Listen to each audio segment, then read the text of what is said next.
We're going to talk about the one area that I would like to see Jaylon Johnson improve in, and it's not interceptions. We're also going to dive into the mailbag because it's Friday, and that means it's mailbag day. We're going to get into your voicemails, all that and more right after this. You are now tuned in to Chicago Bears Central, your number one place for all Chicago Bears news and content. What's going on, Bears fans? Welcome to another episode of Chicago Bears Central, your number one spot for everything Chicago Bears related. I'm the host here, Hayes. If you want to follow me, you can do so at CEO Hayes. That's CEO Haize.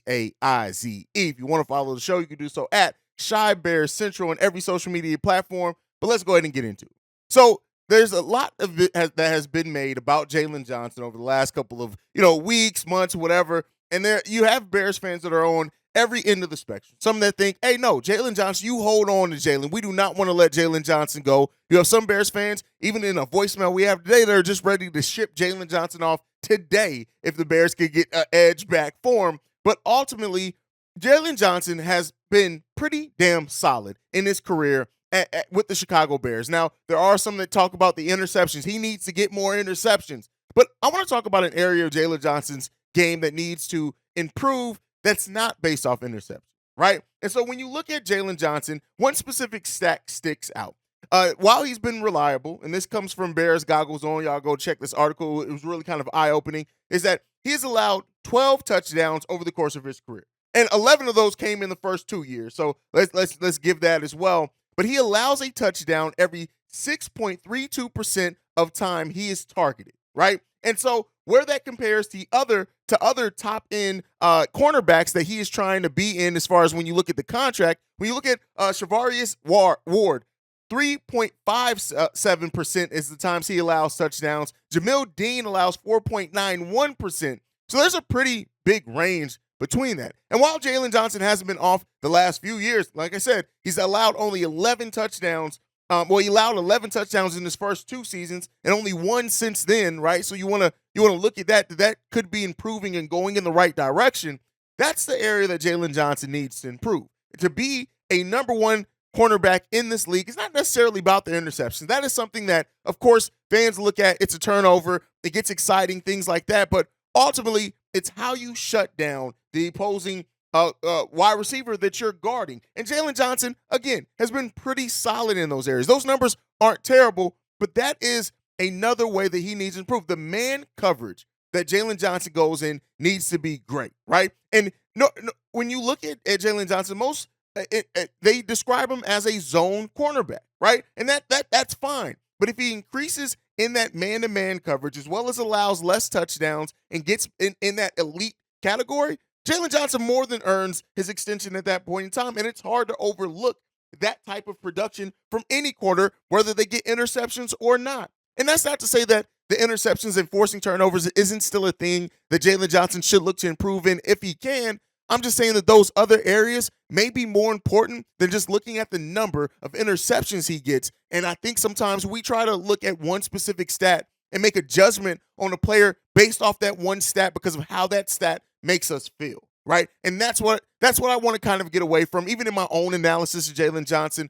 And going into this season to watch those type of things. How much is Jaylon Johnson scored on? How does he go? How does he do man on man with his opponent, right? Those are the type of things that we want to look at. And we got a couple of voicemails in regards to Jaylon Johnson. So we're going to delve in that a little bit deeper as we go through this episode. But I wanted to at least start it off with that. But with that said, it's Friday. So you know what that means. It's Mailbag Day. And we're starting off with the first voicemail from Therese. What up, Hayes and the Cognac Boys, everybody? It's Tyrese again, man. Arkansas, by way of south side of Chicago. But anyway, check this out. So I was listening to Key and Jay Will and all them guys. They were talking about the Detroit Lions and this, that, and the third. But here's my take on everything. I feel like Chicago Bears had the best quarterback in our division, right? So because I'm so optimistic and such a big-time Bears fan, I feel like if we go from worst to first, which is very durable, and we win all these games, and let's just say we might mess around and get a first-round bye because I believe in my team just that much. We played the Philadelphia Eagles last year, and we gave them hell with a bad team. And my optimism makes me believe that if we met them in the playoffs and we didn't get out-coached, anything is possible on any given Sunday. So I know a lot of people. I watch a lot of these YouTube videos, and I'm just one of them type. I'm like a Dallas Cowboy fan. I believe the Bears is going to the Super Bowl every year, but this year I really do believe, and I want you guys to look at that. We had a horrible team last year, but we stayed in games because of our quarterback. We lost about 7 or 8 games by 1 score, and then you Dropsy Jones with all his drops and could have. It's a lot of things that could have went differently, and we could have stuck it to the playoffs with a bad team last year. So y'all remember that year with Tariq Cohen and Mitch Trubisky when we went 12-4? Hey, this is the way I'm seeing it. If that team can go 12-4, I know this team can go at least 14-3 and end up with a first round bye, losing to only like Kansas City, Buffalo, and one other goofy team or whatever. But I believe that we will run the North. We're going to take the North and never give it back. And I believe that on any given Sunday, anything is possible. And who knows, man? We might be doing the Super Bowl shuffle this year. So I need y'all to speak on that a little bit if y'all can on one of y'all little down times on a break or something. Let's talk about it. Let's talk about the optimism of our team, because we're not a bad football team. And we have a superstar quarterback. Until then, bet down, my brothers. And let's drink this 1742. All right, I'm done with that. 1738. The Bears have the best quarterback in the division. First of all, Tyrese, I will say this. I love how hype you are, right? I love it. I love it. Absolutely. Let me not overlook it at all. I absolutely love just how much of a Bears fan you are, unapologetic Bears fan. And while I get it, Super Bowl possibility, the Bears going 14-3, that all sounds amazing. And if it happens, be tuned in right here, because it's going to be exciting, because I'm going to be losing my shit if the Bears have a 14-3 season. You won't be able to tell me nothing. But I think we also have to be realistic in it. Yes, the Bears win a lot of close games that they could have won because of just being down by 1 score. And you hope that with the improvements of this team as an offense and defense, and the improvement from Justin Fields overall, which you mentioned he could be the best quarterback in the division this season, right? That you start winning more of those games. But I think we also still have to look at why they didn't win some of those games. The pass coverage, right? Not being able to keep Justin Fields off his back. That is something that we have to see improve. And until we actually see it, it's going to be hard for me to believe. We've improved drastically on paper on that offensive line, but I need to see it come into fruition before I'm willing to bet on it, right? And can we go from worst to first in the division? Yeah. Could we get a first round bye? I say that's a little bit more of a long shot, but before seeing this team on the field and how they perform.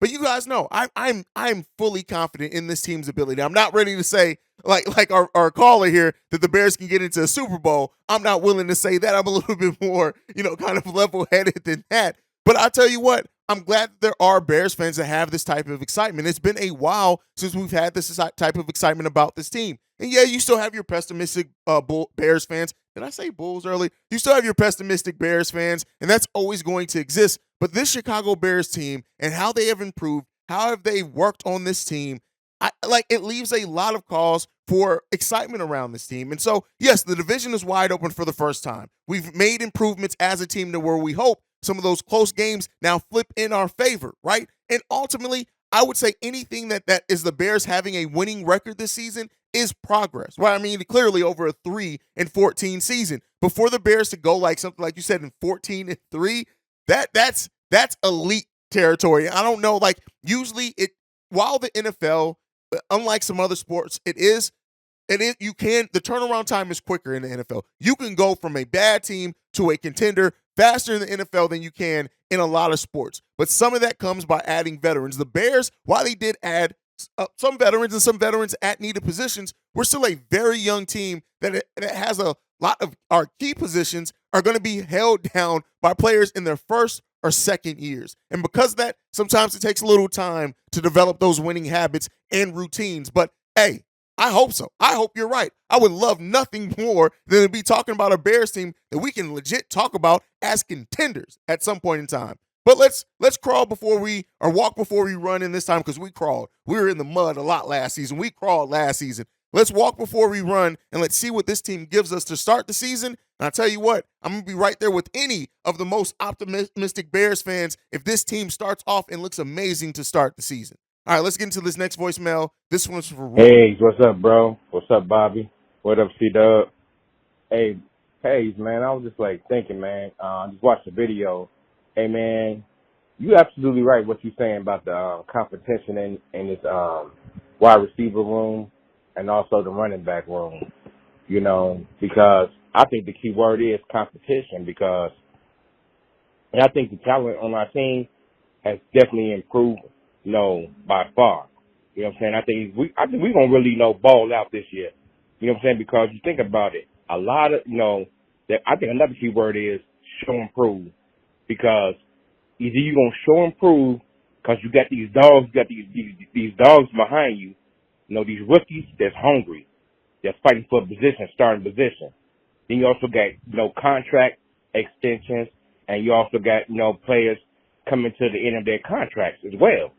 So if you got players just trying to get a contract extension, you know what I'm saying, and you got to perform and see if you're still going to be on this team or not.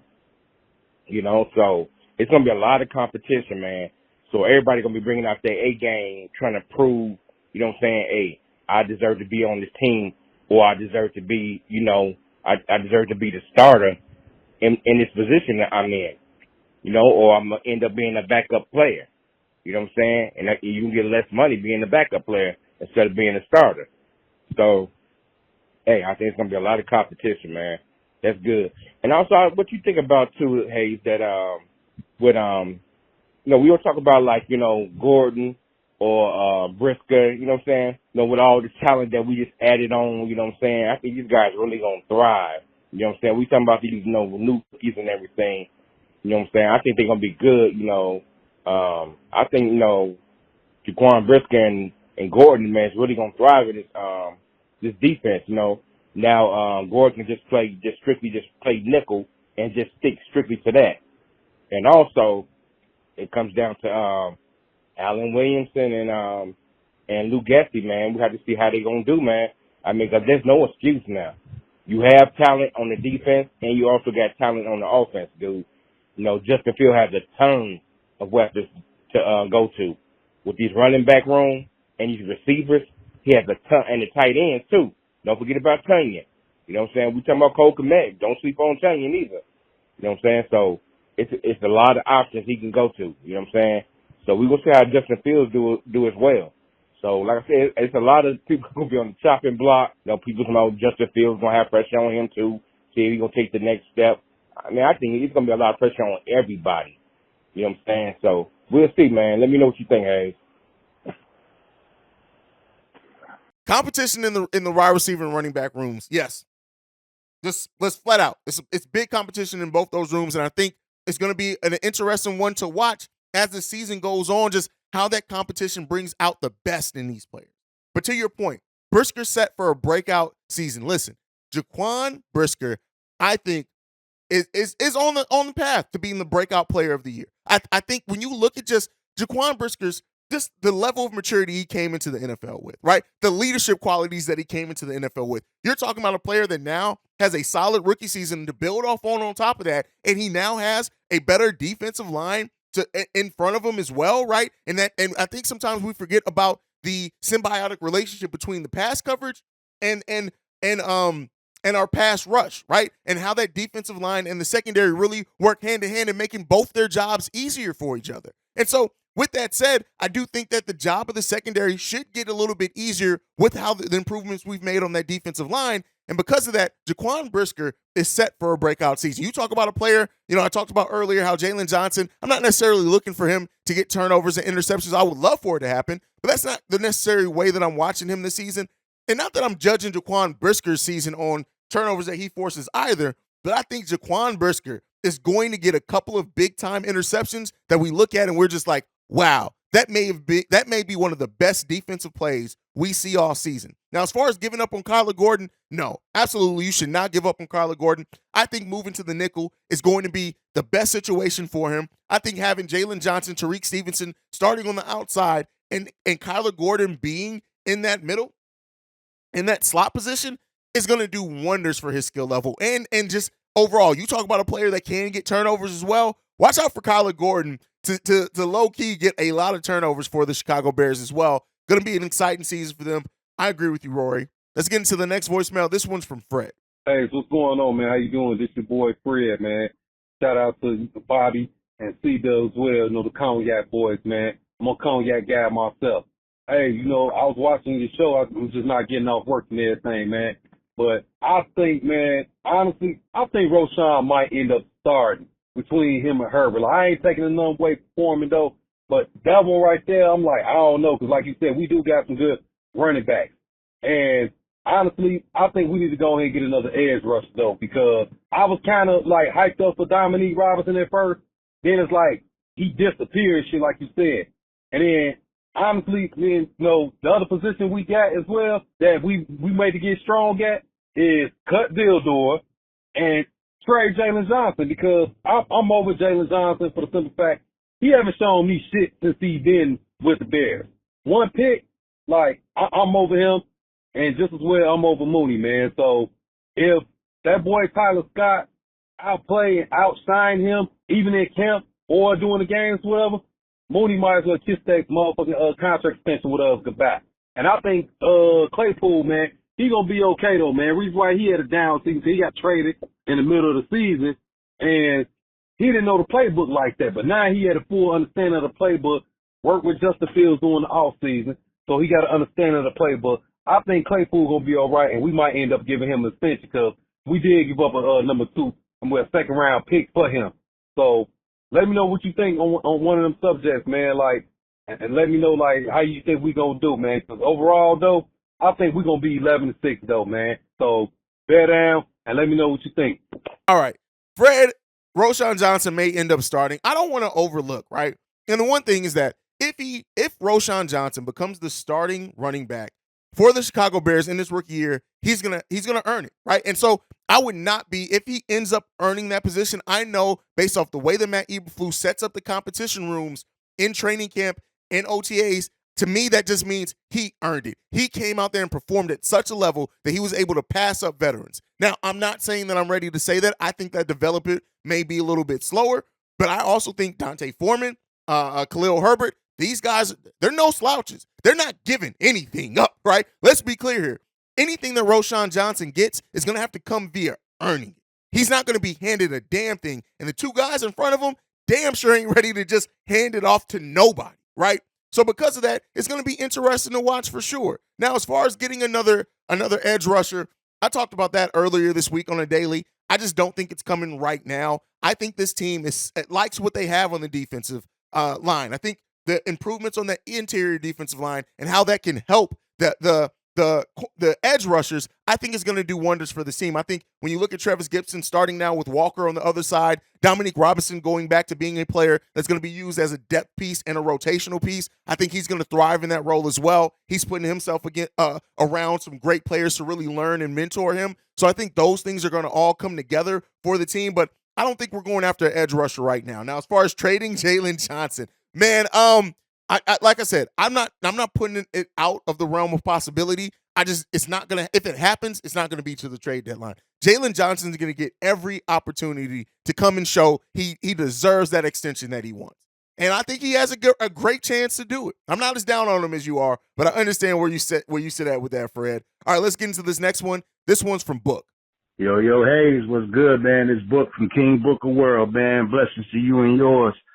I saw or heard something, I can't remember who said it, but they was ranking linebackers, and then they had Tremaine Edmonds as the most overrated, which I find funny because if he was on any other team, he wouldn't be overrated, he'd be up and coming. So it's always that Chicago bias, man. They always got something negative to say about anybody or anything sports related in Chicago, but that's okay because let them doubt, because I want them to continue to think that the team last year is going to be the one from this year.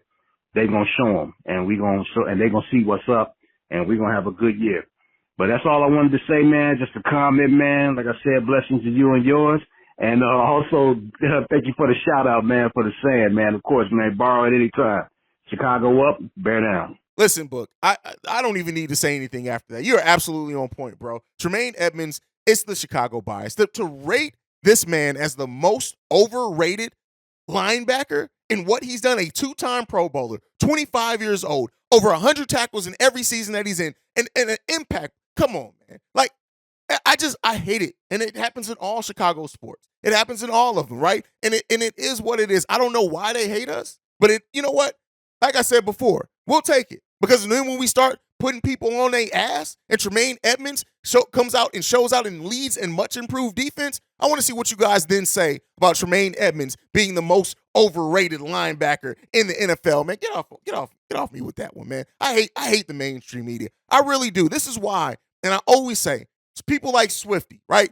Shout out to the Swift Sports Network. Like, we rock with Swift. We rock with Pat the Designer and the Windy City Breeze, right? We rock with Coach T. We rock with a lot of Bears content creators. But that national media coverage on our team, man, fuck those guys, man. Sorry to be frank on that one, but that's how I feel. All right, let's get into the last voicemail for today. This one's from Mike. Yo, Hayes. It's your boy Mike from Pennsylvania. Hope you guys are doing well. Love hearing the triple podcast with C-Dub and Younk and the Bobby. I think C-Dub is the Younk, and then there's Bobby. You guys are hysterical. Never stop dogging Nagy. Thank you very much. Appreciate that. Anyway, I'm calling to give a little clarity on the whole Jaylon Johnson situation. I remember some guy named Cooper Kupp. He was being interviewed after he won the MVP in the Super Bowl, and they asked him who's the toughest corner that you had to go up against. And he mentioned Jaylon Johnson and another guy who plays for some obscure team in some league. I don't know. Anyway, man, if Kupp says that Jaylon is sticky and tough, that speaks volumes to me. But we all know as football fans, the pass rush is married to the coverage. Nobody, not even Revis Island or our beloved Peanut Tillman, can cover a guy for 8 freaking seconds. So when you look at what happened last year, I mean, it was brutal for those guys to cover anybody because we had no pressure.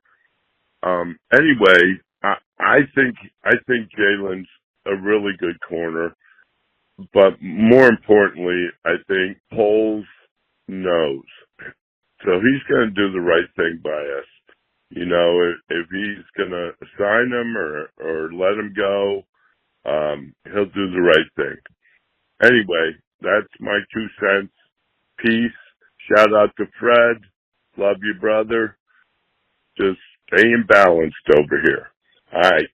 Bye. Listen, great quote there. The pass rush is married to the coverage. And it is what it is. You have to have both for either one to thrive. And I think we're in a position to get a drastically improved in both those areas. Tyreek Stevenson is a dog, right? He's coming in, probably going to be your day one starter. Dog. Javon Dexter, may not be a day one starter. Guess what? I think he's going to end up earning that position fairly quickly. Dog. Zach Pickens, dog. Billings, dogs. Walker, dog. Travis Gibson, if you listen to the way that he's talking, that dog finna come out in him too, right? The way that our pass rush is going to help our pass coverage be better this season is going to be so fun to watch. And for the people that doubt it, I can't wait to see what you guys feel after about week 8. I think Mike, great voicemail. You're on point as always with that one. And we're going to keep growing, man. And I think that this team, when the way that it all comes together, the way that these pieces fit, if the coaching staff does the job that I think that they're going to do, we're going to be talking about this team. Man, I think I'm starting to feel pretty safe in saying that I think this Bears team is going to make a playoff push, man. And it's going to be so exciting to watch. And this defense is going to be I'm a defense guy. I love offense as well, but I am a defense guy. And when the Chicago Bears defense is rocking and rolling and we're the monsters of the Midway, hey, man, listen, the NFC North better watch out. That's all I can say with that one. But that's it for today, man. Thank you, guys. We got a couple of updates I'm going to give real quick. So we're going to start. You guys have asked for it, all 3 of us to be together more on the Wednesday daily episodes from now on. We're going to all 3 do the Wednesday daily episodes. So you're going to have us Wednesdays and Sundays, all 3 of us together. We'll try to work in some other things, especially during the season as well. Especially if we have Monday night games and stuff, you may start seeing us all together in those times as well. But at least right now, you asked for it. We wanted to give it Wednesdays. You're going to have the whole trio going forward on Wednesday. So be tuned in for that. But that's it. Make sure you follow the show at Shy Bears Central on every social media platform. You can send us any feedback, questions, comments, concerns, ChicagoBearsCentral@gmail.com. And then lastly, if you want to leave a text message and our voicemail for the weekend mailbag episodes on Fridays and Saturdays, the number to do so, 773-242-9336. We are the number one spot for everything Chicago Bears related because of you guys. And like I like to end every episode on, bear down. No, stop it. We're still in Book's term. Chi-Town up, bear down. Love you guys. Peace, y'all. This has been a presentation of the Break Media.